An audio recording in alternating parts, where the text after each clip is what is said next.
இன்று நான் உங்களை கர்நாடகாவின் மிக அழகான மலைப்பகுதியான நந்தி ஹில்ஸுக்கு அழைத்துச் செல்கிறேன். இந்த முறை நான் அங்கு சென்றபோது அந்த இடத்தின் இயற்கை அழகையும் வரலாற்றையும் ரசித்ததில் முழுவதும் மூழ்கி போய்விட்டேன்.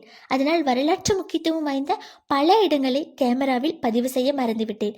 எனவே இந்த வீடியோவில் நீங்கள் அதிகமாக இயற்கை காட்சிகளையும் மேகங்களையும் மலைகளையும் பார்க்க போகிறீர்கள். ஆனால் அந்த காட்சிகளுடன் சேர்த்து இந்த இடத்தின் சுவாரஸ்யமான வரலாற்றையும் நான் உங்களுடன் பகிர்ந்து கொள்ளப் போகிறேன்.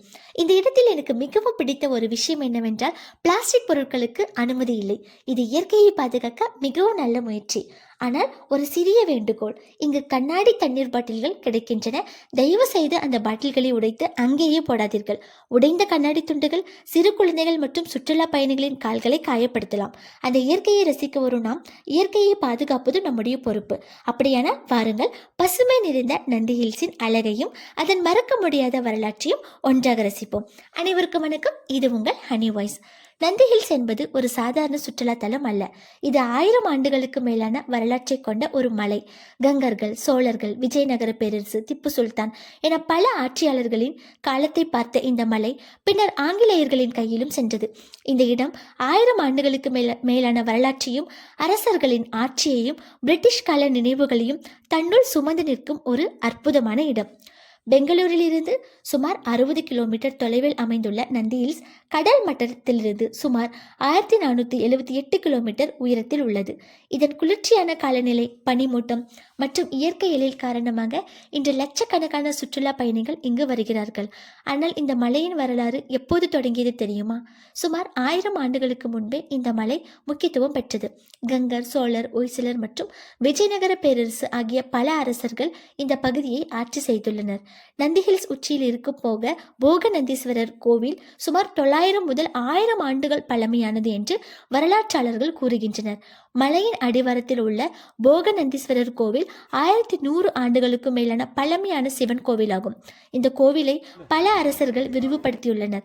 18ஆம் நூற்றாண்டில் இந்த மலை திப்பு சுல்தானின் ஆட்சியின் கீழ் வந்தது. அவர் இந்த மலையை மிகவும் பாதுகாப்பான கோட்டையாக மாற்றினார்.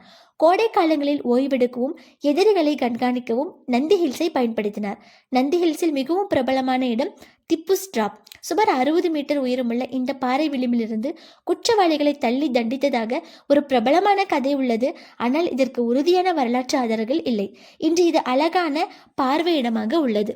மற்றொரு சுவாரஸ்யமான தகவல் என்னவென்றால், இந்தியாவில் நீலகிரி மரங்களை அறிமுகப்படுத்தியவராக திப்பு சுல்தான் கருதப்படுகிறார்.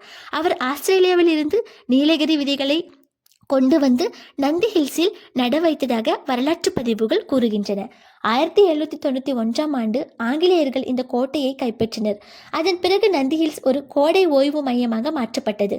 பிரிட்டிஷ் அதிகாரிகள் இங்கு பங்களாக்கள் கட்டி கோடை காலங்களில் தங்க தொடங்கினர். ஏன் அவர்கள் இங்கு தங்கினார்கள் தெரியுமா? அப்போது பெங்களூரில் கோடை வெப்பம் அதிகமாக இருக்கும். ஆனால் நந்தி ஹில்ஸ் மிகவும் குளிர்ச்சியாக இருந்தது. தூய்மையான காற்று, அமைதியான சூழல் மற்றும் அழகான இயற்கை காரணமாக ஆங்கிலேயர்கள் இதை மிகவும் விரும்பினர். அவர்கள் பல வெளிநாட்டு மரங்கள் மற்றும் செடிகளை இங்கு வளர்த்தனர். இன்று பொதுமக்கள் இருக்கு செல்ல முடியாத சில பாதுகாக்கப்பட்ட தோட்டங்கள் உள்ளன.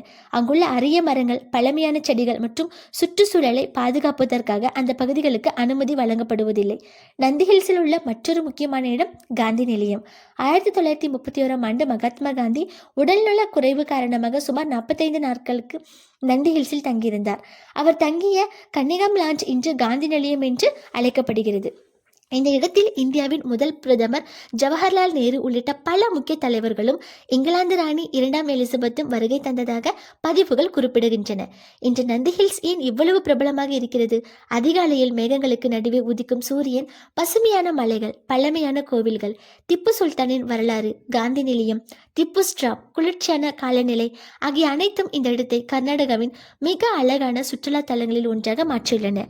நீங்கள் இதுவரை நந்தி ஹில்ஸ் செல்லவில்லை என்றால் ஒரு முறை அதிகாலையில் சென்று சூரிய உதயத்தை கண்டிப்பாக பாருங்கள். இயற்கையும் வரலாற்றையும் ஒரே இடத்தில் ரசிக்கக்கூடிய அருமையான அனுபவமாக அது இருக்கும். நந்தி ஹில்ஸ் என்பது ஒரு சுற்றுலா தலம் மட்டுமல்ல, மனதிற்கும் உடலுக்கும் புத்துணர்ச்சி தரும் ஒரு இயற்கை மருத்துவமனை என்று கூட சொல்லலாம். இங்கு வீசும் தூய்மையான காற்று, ஆயிரக்கணக்கான மரங்கள், பறவைகளின் சத்தம், அமைதியான சூழல் மற்றும் பசுமையான இயற்கை ஆகியவை மன அழுத்தத்தை குறைக்கவும் மனதை அமைதிப்படுத்தவும் உதவுகின்றன. இயற்கையோடு சிறிது நேரம் செலவிடுவது மனதிற்கு நிம்மதியை தருகிறது. இயற்கை நம்மிடம் எதையும் கேட்காமல் நமக்கு தேவையான அமைதியையும் ஆற்றலையும் அன்பாக வழங்குகிறது. நந்தி ஹில்ஸுக்கு நீங்கள் வரும்போது புகைப்படங்களை மட்டும் எடுத்துச் செல்லாதீர்கள், இனிய நினைவுகளையும் எடுத்துச் செல்லுங்கள்.